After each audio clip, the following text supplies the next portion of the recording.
We stand with our Muslim brothers and sisters, but we do not support those who blaspheme the name of Allah with violence. I'm not sure why, but you're listening to the Doug Crabtree Report.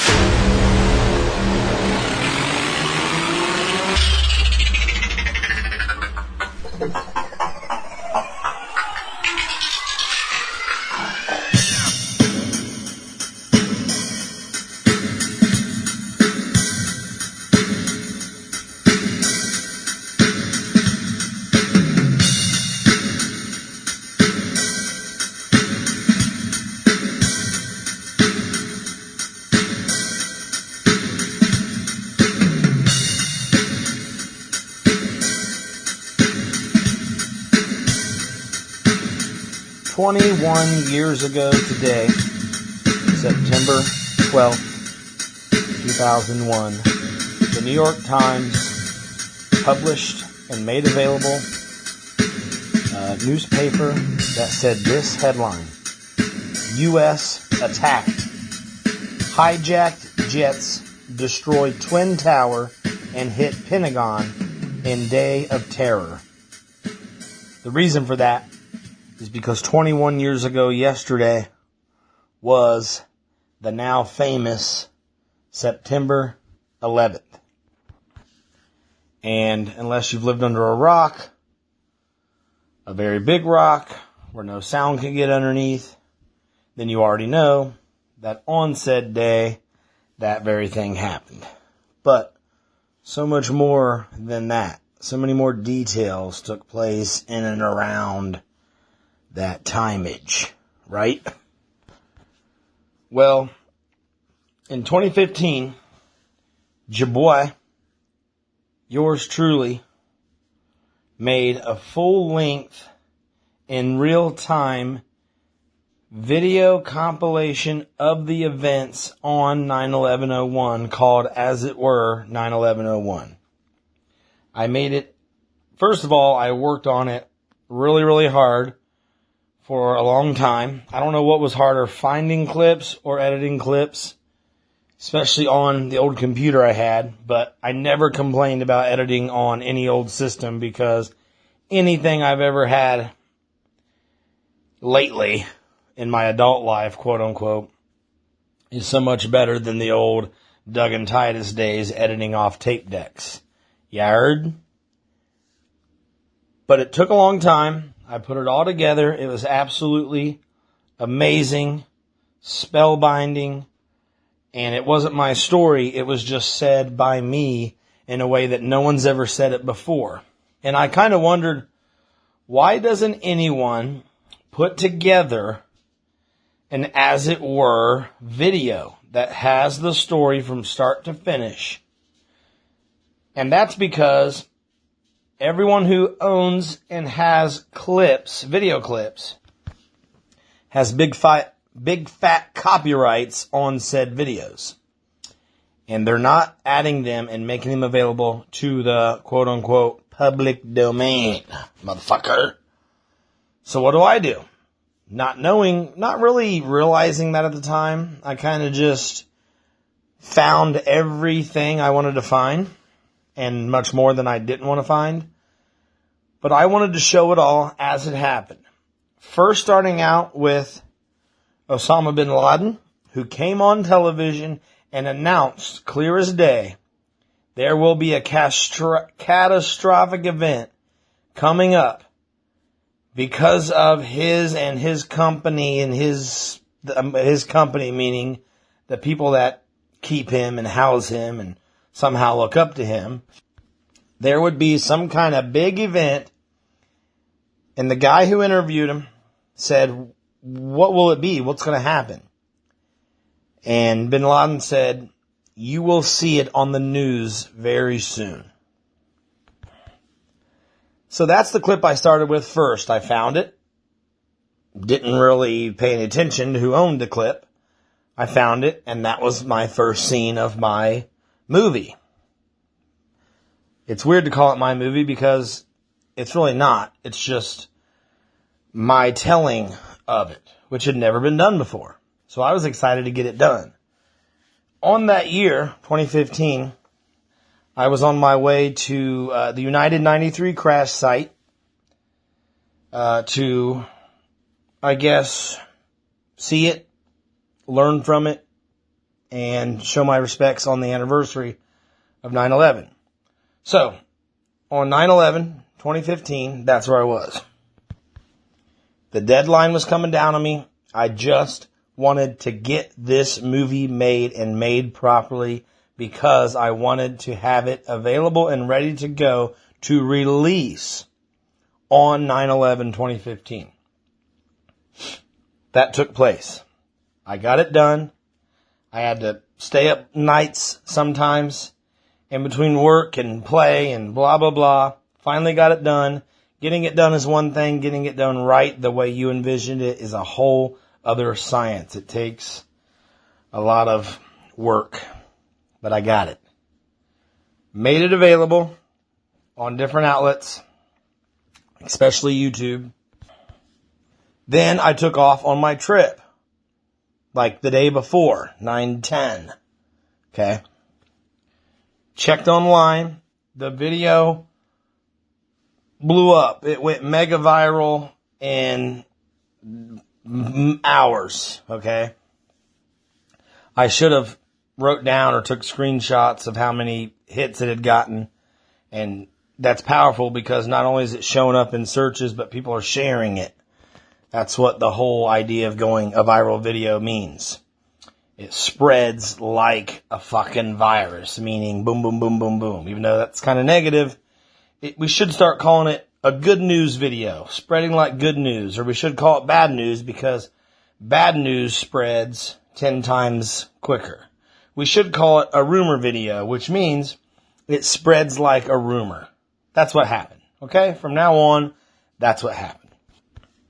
I checked online while I was on my trip, and I noticed it had spread like a rumor hot, thousands of views. And I thought, finally something I put out there and worked my nuggets off is going to get the recognition and the popularity that I deserve. I'm underrated, right? Well, that was very short-lived because somebody in the thousands and thousands of people that watched it, or should I say a few people, most likely, more than one, flagged it because it has copyrighted video in it. Which I understand. I don't disagree with Google/YouTube machine for doing what they got to do, protecting their own. However, the record should reflect that the reason that ever happened is because I never once gave that a thought. I was more interested in the art. The art of showing this in a way that it needs to be shown. So, needless to say, knowing that it should not exist, I got rid of it. Just like YouTube did. It's gone. But I can still tell you from my research all the events of 9/11 that took place to make that movie.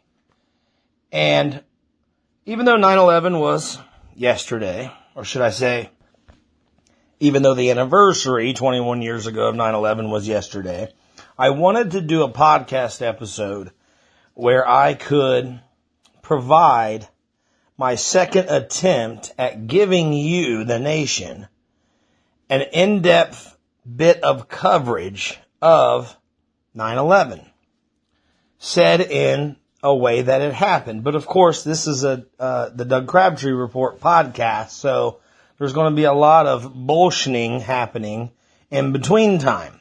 That's just how that works. So we're going to do a mix of both right here, right now. But like I said, yes, the first thing that happened in my telling was this announcement from bin Laden. Bin Laden was mostly pissed off about America's support of the Israeli occupation. The Israeli occupation of Palestine. Bin Laden and his clan thought and felt that the U.S. government's actions as of late were criminal. Something to that effect. You'll have to look up the clip. It's a telling clip. And I don't remember how exactly he worded it, but he said, the actions of the U.S. government are criminal and revolting. And he goes on to tell the guy he's going to do something about it, but he doesn't directly say that. And we respected the motherfucker's free speech and didn't think too much into it, we think. But who knows? There's tons of 9/11 theories out there, conspiracy theories about potentially being inside job. Me, your president of the nation, my gut instinct says we didn't have a fucking clue it was coming. Not really. We knew that the motherfucker was mad and his people were mad too.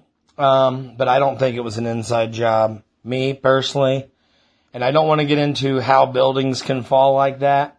They fucking fell. I watched them. I don't believe anybody went in there to make sure they could fall when the day came. I just don't believe that. And if I'm misinformed, I'm misinformed. I believe they fell because one of the floors was taken out. Okay. And the whole thing buckled under this structure change when it comes down to it. You know what I mean? But anyways, that's scene one, essentially. Bin Laden made it clear, expect something about to happen. We don't know what that means. We don't know if that means a shipment of apples is coming in with a razor blade in them. So we lived our life.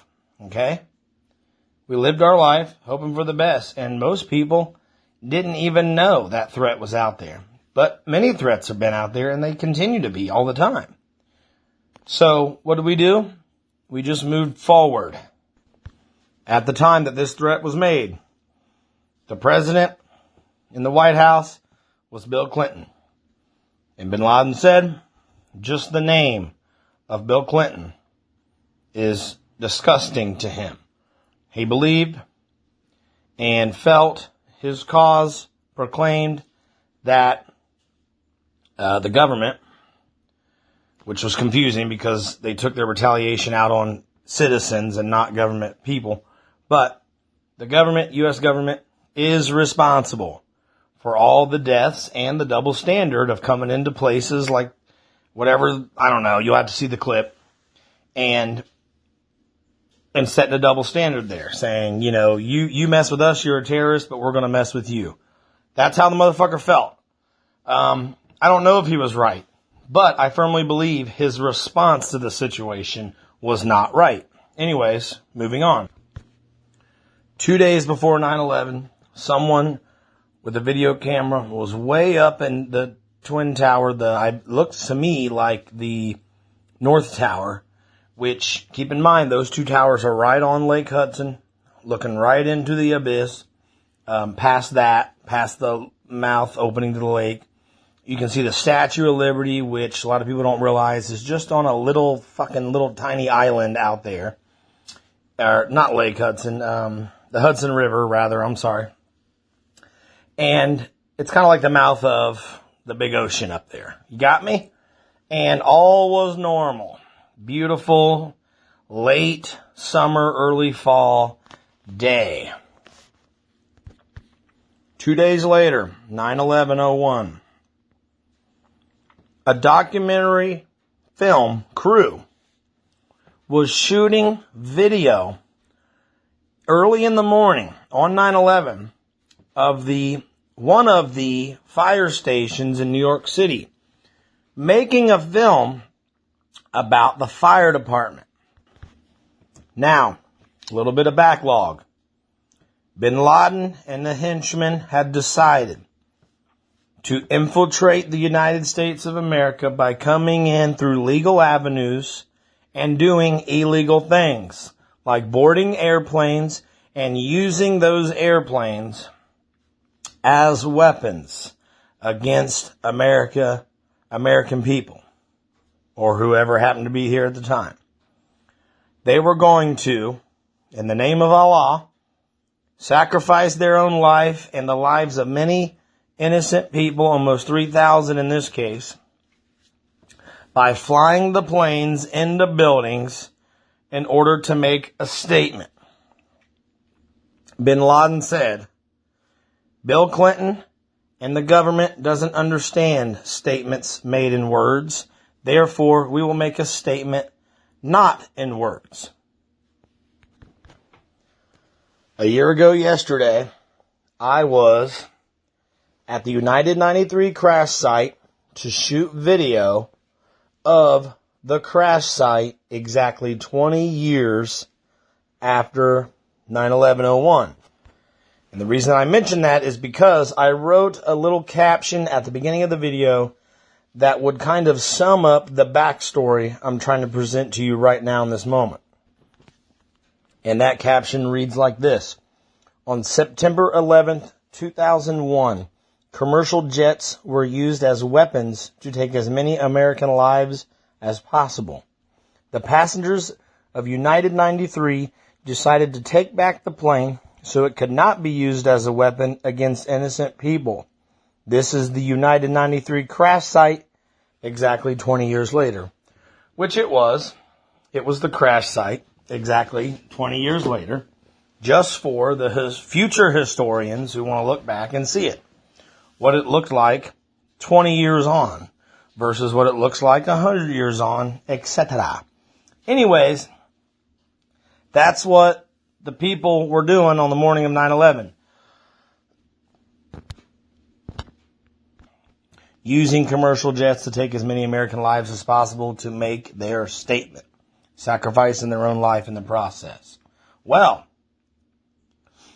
the film crew down on the ground making their film about the fire department in New York City, one of the stations, happened to capture on video the first plane hitting the South Tower of the World Trade Center.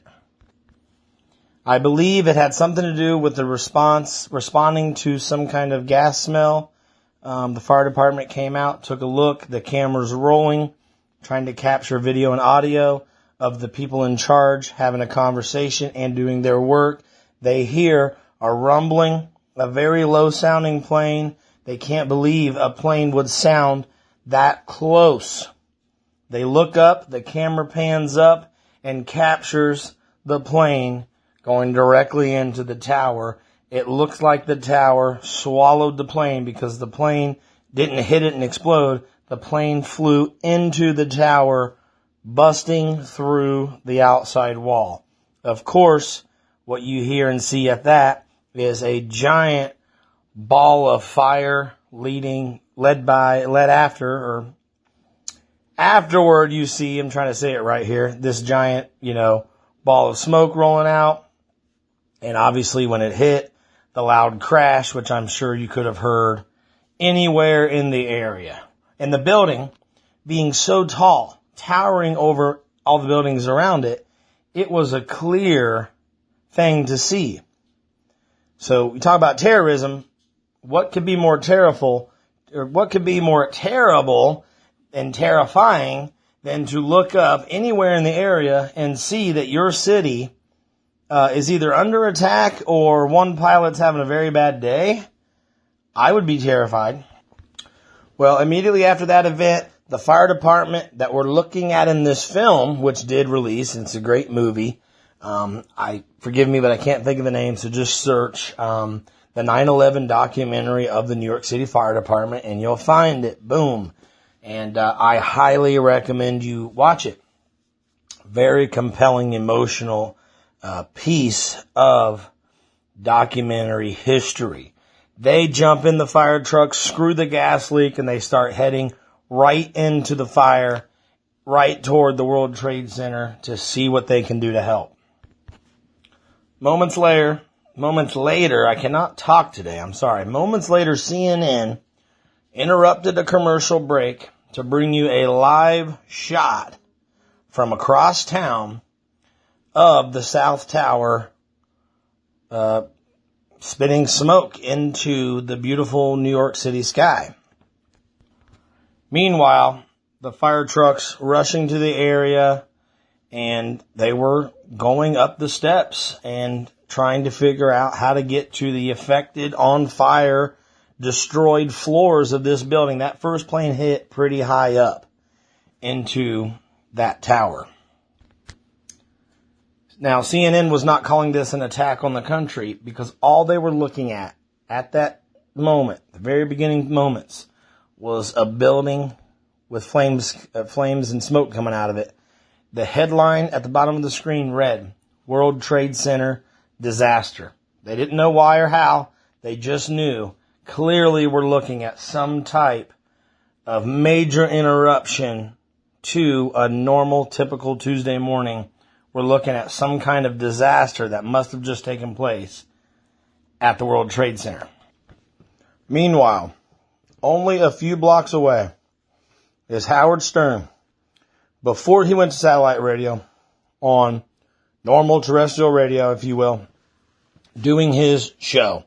At the moment, they were clueless what was happening in the city, what had just happened in the city. They had no way of knowing. They're not looking out windows up there. They're focusing on the conversation, giving their show at that moment, discussing something that happened with Pamela Anderson, which is very normal to have a conversation and to be laughing and joking about something going on in the world. But if you go back and listen to the broadcast, you'll hear the entire mood shift in just a moment. The reason that that's in my notes is because it was featured in my movie just to further highlight how normal of a day this was supposed to be. There amongst the fun, in mid-sentence, Howard Stern interrupts and says, I hate to spoil the fun, but there's a breaking news story.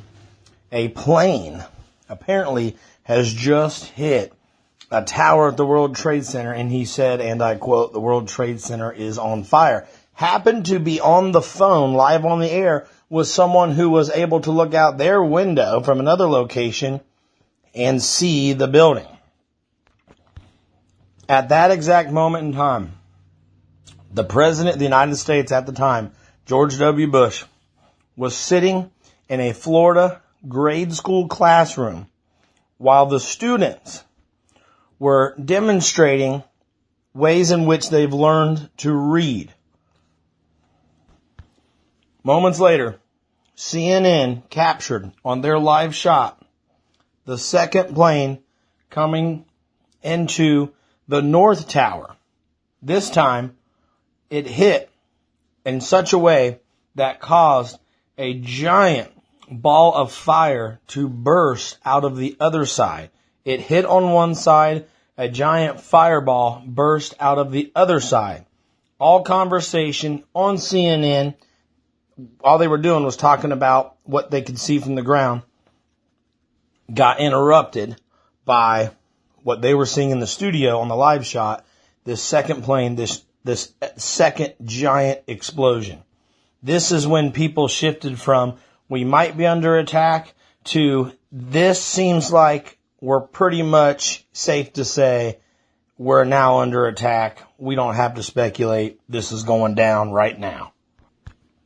That second plane, after the fact, we learn the shot of that second plane coming in had been captured by many, many cameras all over New York because people had cameras focused on the first disaster.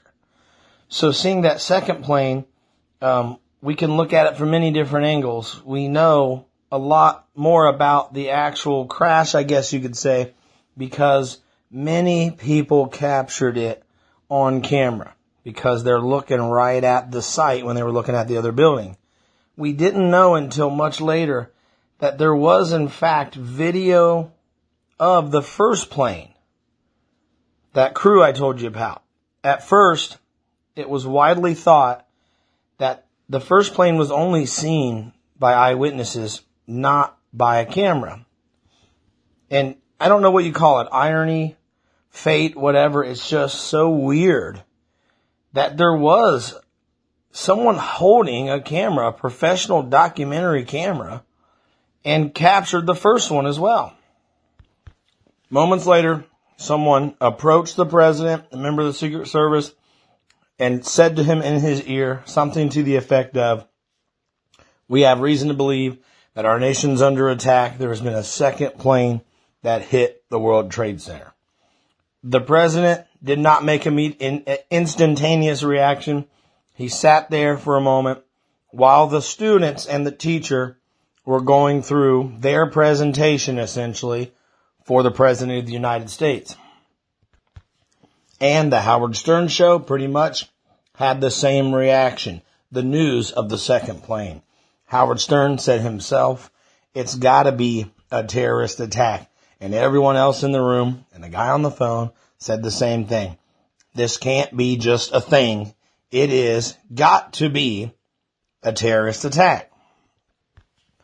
And let me point out, big disasters, acts of war, acts of trickery to try to throw off the normal flow of the day in other countries and organizations. That's been happening since the dawn of time, since the curse of the human race onto the earth. That's been happening.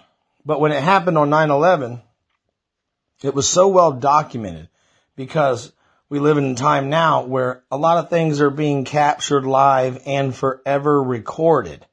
And think about the things that were an absolute disaster, some act of violence or some natural act of violence that were only written about and talked about, versus today where you got people writing about him and talking about him, but they're using the video and audio proof to give very concise accounts.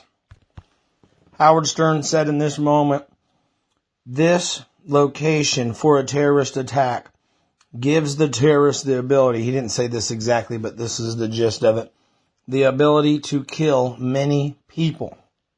He said, compare it to the Statue of Liberty. There's not many people going to be there to kill. You wouldn't fly a plane into the Statue of Liberty if you were trying to kill as many Americans as possible. The Twin Towers, pretty much the biggest and most occupied landmark in all of New York City. By this time, before either tower had fallen down, both towers still standing and smoking. By this time, people, human beings, were already hanging out of windows, and many had already fallen to their death. And falling from that height, the bodies, if you call them that, bounced back up several stories high because the inertia has to go somewhere. The energy cannot all absorb into the ground. It wouldn't take it all. That body would bounce back up. That's why when you slam something against the ground, like a basketball, it's designed to react to that opposite energy to where it will bounce back up. Well, a similar thing happens even with a human body, something that science has already told us, but unfortunately we got reminded of such a concept on that very morning. The streets around the towers, several blocks out, especially the closer you get, was filling up with people looking on and with people that were able to walk out of the towers. The streets are becoming congested with fire trucks and police and EMTs and people. And the streets were also being littered, not just with that, but with paper and ash. And at the same time, the air around it was being filled with smoke. Many people were saying on the ground at the time, and the clips, you can research clips forever. There's many out there. People were saying, this to me feels like I'm on the set of an action movie. It's been highly theorized why someone would jump out of the tower or fall. Why would you do that is the question. Well, it's mostly believed that when you're hanging on, what you're hanging on to became so hot that you accidentally let go and you fall.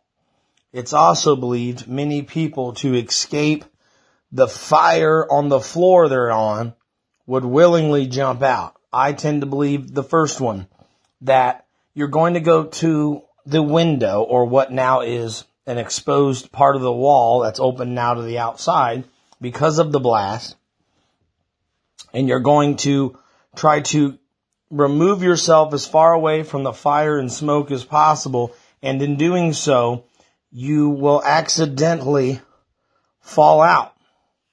Or maybe someone else trying to get to that same space will either on purpose or not knowingly push you off, and you're going to fall.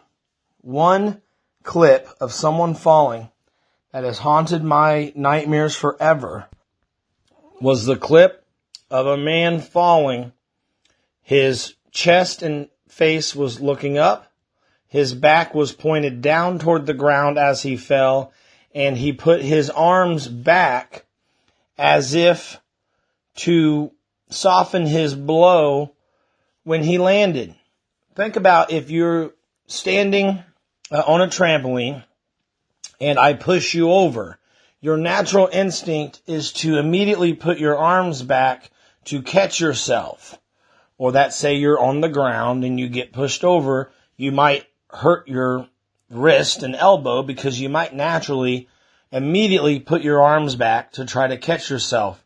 It's a natural reaction. It's a natural instinct. You don't want your head to make contact with the ground in that hard of a way. You may put your hands back immediately, your arms.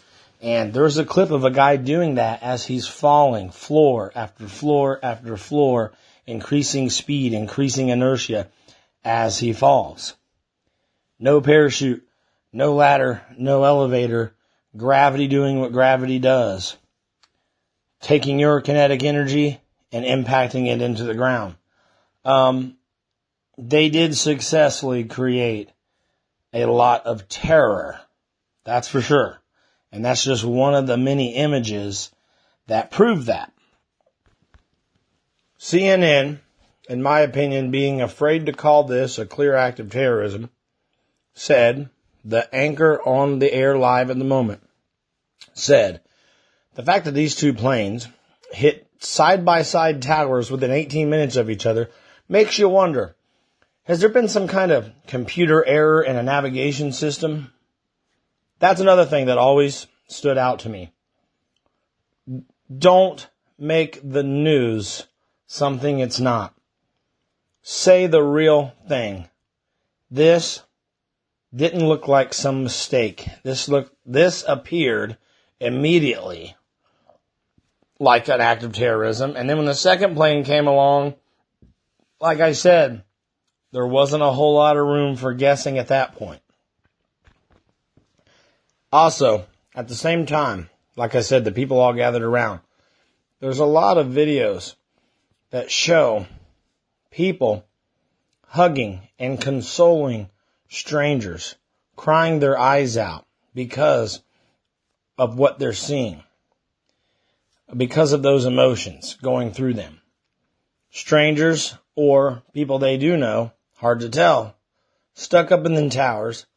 We don't know, they don't know who's alive and who's not, and they're literally watching people fall to their death. Video taken from inside the downstairs lobby of one of the towers at that moment also captures audio of loud crashing noises. It sounds like a car blasting through a lobby window from the street, but it's not. It's the sound of human bodies hitting nearby buildings. Or should I say the top of nearby buildings raining down out of these towers. If you looked up at the sky over the East River, you would see debris from the towers flowing through the air into Brooklyn. It looked almost as if it was snowing outside, like it was the dead of winter. Meanwhile, people's rushing out of the lobby from all the different floors of the towers, pouring onto the streets, people from all around pouring into the area to get a look at the insanity, While at that same moment, New York City Fire Department, police, etc., are running up the stairs to try to see who they can help.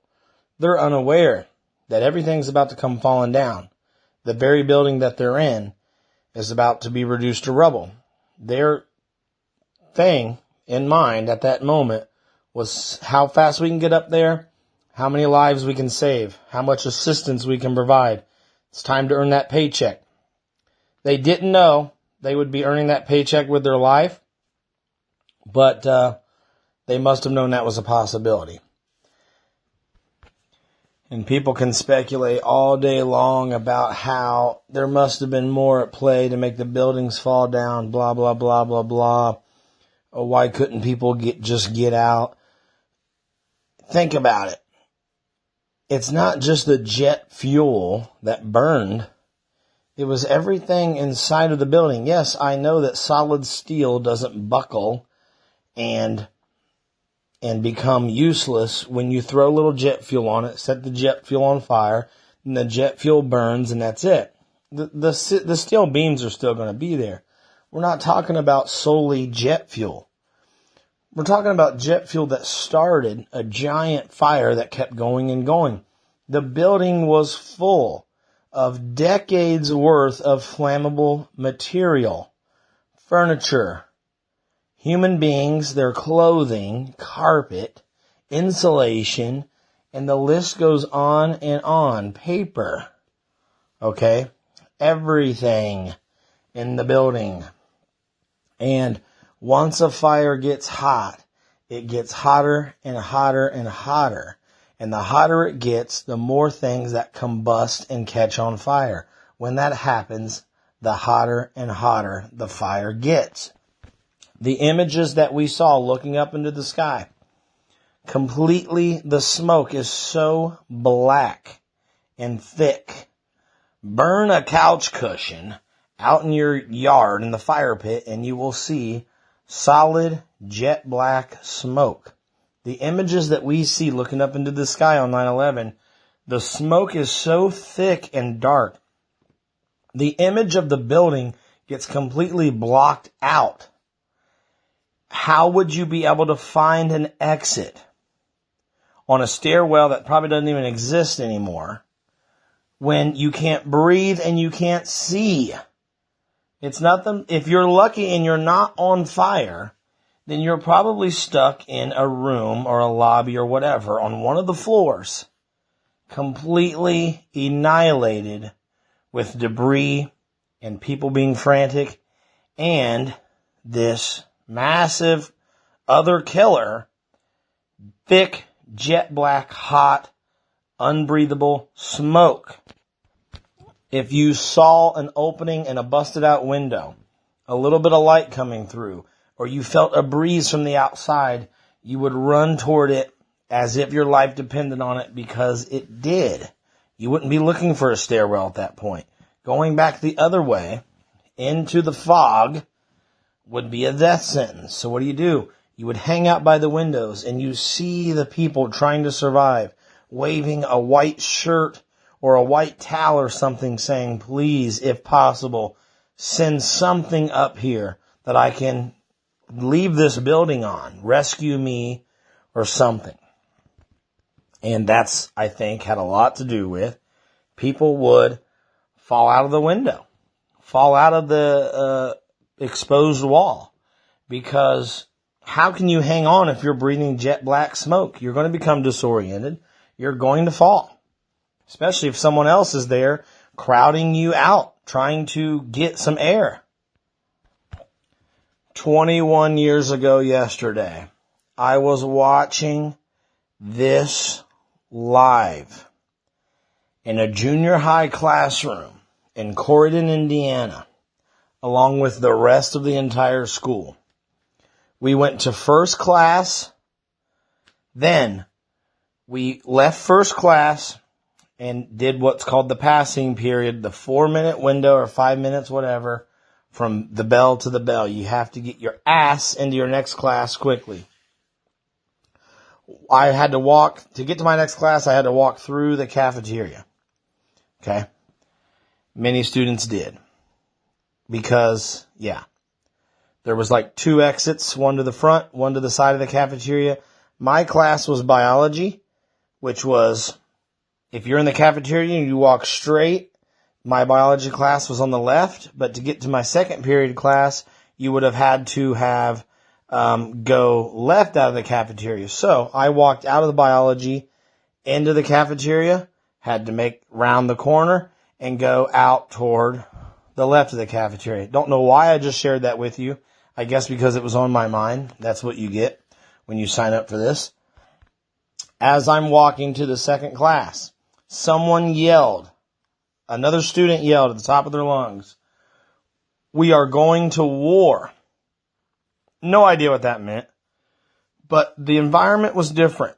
The students were not the same. No one in my class knew anything yet from leaving that morning biology class. Went into, I do believe it was Mr. Dickard's English class, or Mr. Clip's English class. Went in there.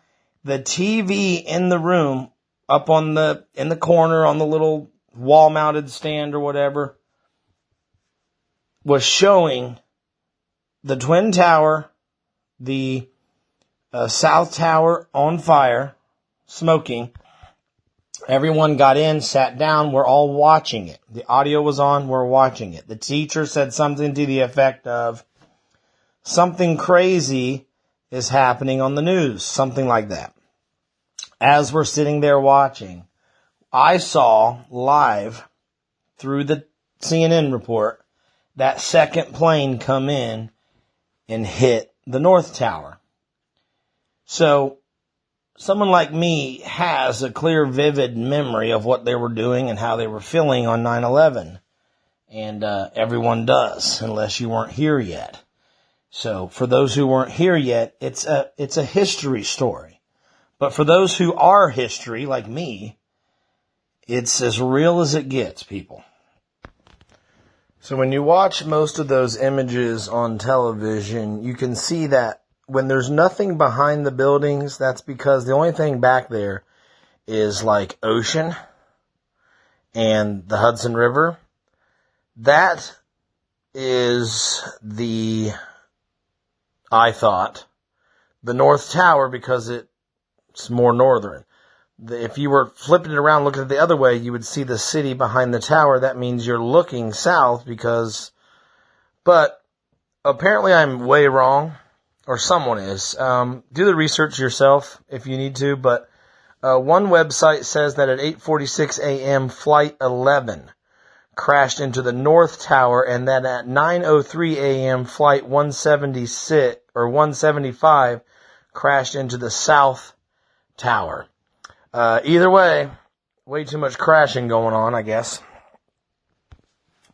President George Bush jumped on TV live while both towers were still standing from the school in Florida to address the nation and say, "I just spoke to everybody. We will roll out every resource available to not just help victims and families, but to hunt down those folks responsible for these terrorist attacks." He said, "Terrorism against our nation will not stand." Then he asked for a moment of silence. Then he said something to the effect of, "God bless the victims, their families, and America."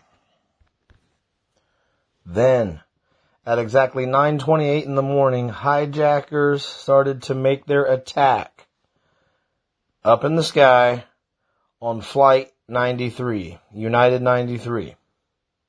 Okay? 9 minutes later, 9:37 a.m., Flight 77 made its impact with the Pentagon, which is a whole other part of the country. So it was so apparent that this was not just an attack on New York. This was not just an attack on the World Trade Center. This was an organized, planned attack on the United States of America. Then, at exactly 9:59 in the morning, the South Tower of the World Trade Center, which is the one that I was saying appears to have like ocean behind it, which I thought was the North Tower. That first tower that collapsed, the first tower that collapsed, rather, was the South Tower. You can see it live on CNN, unfortunately. You can see it from many videos that were taken right there around the area. People taking their own videos and local news agencies taking their own videos. You can see and hear the building collapsing. But it didn't like tip over. You know what I'm saying? And I don't mention that to be funny. But when you think about a tower falling, you may visualize it in different ways until you know exactly how it looked. It just comes, it's like the top of it starts to fall straight down, and everything supporting it crumbles under the weight. Boom, boom, boom. And it just came straight down. I say straight down, meaning straight down. It didn't topple over and fall into the block beside it. You know what I mean? It wasn't, some like stadiums we've seen where it's set to blow up because they're demolishing the building. It's so much quicker to blow it up first and reduce the whole thing to rubble than clean up the rubble. So when a building's demolished on purpose, that happens, but sometimes it needs to fall in a specific way. They want the pile of rubble to be in a specific place, more shifted over to one side or the other sometimes. And especially in a tall building like this, where they could remove the supports on one side, forcing the whole thing to topple over and fall into the neighboring piece of land. Does that make sense?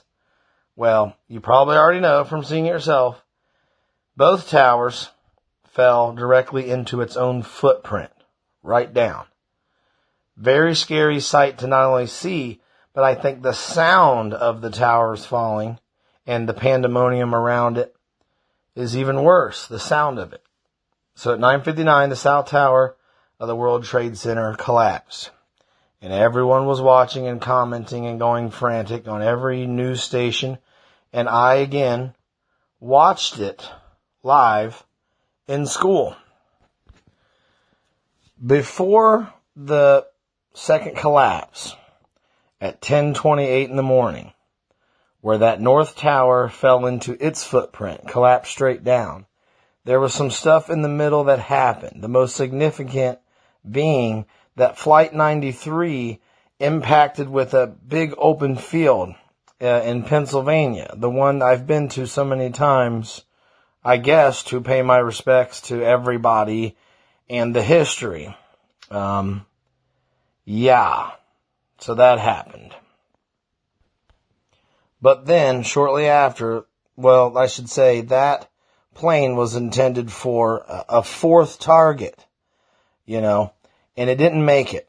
Like I said in the one video, the passengers on that plane took a different action, or at least we can say that a different action was successfully completed. I don't know how it was in the other planes. I just know that 3 planes hit their mark and 1 did not. So you got to assume that there was heroes on Flight 93, but you really don't know if there wasn't heroes on the other planes as well. So, yes, 10:28 a.m., the North Tower of the World Trade Center also collapsed. I'll try to speed the narrative up here now because I don't want to do this topic next week, and I don't want to hold one off until next year, I don't think, because the recording schedule around here is very crammed up against my traveling schedule at the moment. But anyways, in the next few minutes, I'll give you some of the next few events that happened 21 years ago yesterday. Right after that second tower, there's a famous clip of Mayor Rudolph Giuliani walking around, instructing anyone who can hear over the broadcast on the mics he was on, where to go, basically get out of the area, or how to direct people to come in to provide aid, etc. Imagine being the mayor of the most famous city in America, and now, unfortunately, for a very bad reason, the most famous city in the universe because of what's going on. I don't know how to manage chaos like that, and no one does. What they do is they give it their best shot when chaos shows up and hope that they go down a hero. Another person who was seen downtown, what'd they call it? A ground zero right there the day of was Donald Trump making his on-air appearance about how he was going to direct people in his staff to provide help as well. The reason I mention those two people is not because of political affiliations. It's just simply what the two that I remember right now in this moment that I remember seeing down there. The very famous speech from George Bush was not on that same day. At the moment I'm talking about right now, specifically, George Bush was in the air on Air Force One. He had already left the school in Florida by that point. And that was pretty much it as far as live action events on the news. In school, I did with my classmates the same thing the rest of America and the world essentially did. We just sat there kind of wondering, now what? I remember because all flights were grounded that day. I remember stepping off the school bus and on purpose looking up into the sky to try to take in.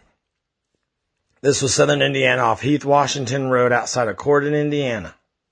Stepped off the school bus to make my way up to the house down the gravel driveway, looking up at the sky on purpose to try to take in a moment that I would never see again. A moment in my life that will most likely never happen again, where it is not possible to see any plane up in the sky, which there was not. Trace Atkins, the country music legend, wrote in his book how he took his daughter out into the yard. They laid down on a blanket and he told her, look up into the sky. You'll never see another day like this, because did you know that right now there's no planes flying up in the sky today? Not a one. And you better take a good look, because you'll most likely never experience that again in your life. Now, later that night, 9/11/01, President George Bush addressed the nation from the Oval Office of the White House to say, the government is still going to operate. We're still going to do what we do. The reason the U.S. was targeted is because we are the greatest beacon of light for freedom and opportunity in the entire world. That's what he said. He also said the people responsible will have what's coming to them. He said in that Oval Office speech on 9/11 also that we will make no distinction between the terrorists who committed these acts and the terrorists that harbor those terrorists. He also mentioned at one point that other world leaders have reached out to him and members of the government to offer their support. He also floated out this word, this phrase, the war on terrorism. And he said not just the United States, but other world leaders have decided to join us on the spot, no questions asked, join in on supporting defeating the terrorists. And he said that phrase, the war on terrorism, which I don't believe has ever been said before until that night.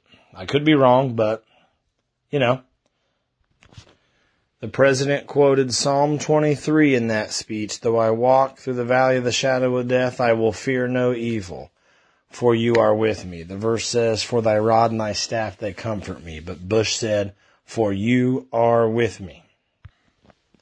So the rescue efforts and the cleanup efforts started instantly. And they were certainly still going on for many, many days, including the very next morning, where we saw a lot of live images of that happening. Like 22 hours ago, it all went down right here at Ground Zero. It was a hotbed for not just the activity, but for the news activity as well all cameras pointing on the so-called aftermath. The Daily News put out a paper with giant headlines, "It's war." The New York Post newspaper, giant thing on the front page, "Act of war. World Trade Center destroyed, many dead." The headlines are absolutely brutal because they're done that way, so you'll see it and buy it and then read it later when you get to work or whatever the case may be. And then the headline I mentioned before, U.S. attacked, it says, that was from the New York Times, U.S. attacked, hijacked planes, destroyed Twin Towers, and Pentagon in day of terror. These are newspaper headlines the very next morning. All right, I'm going to kind of rush even more now. Not long after, days after, President Bush addressed Congress, which was pretty much addressing the nation again, because obviously it's on television.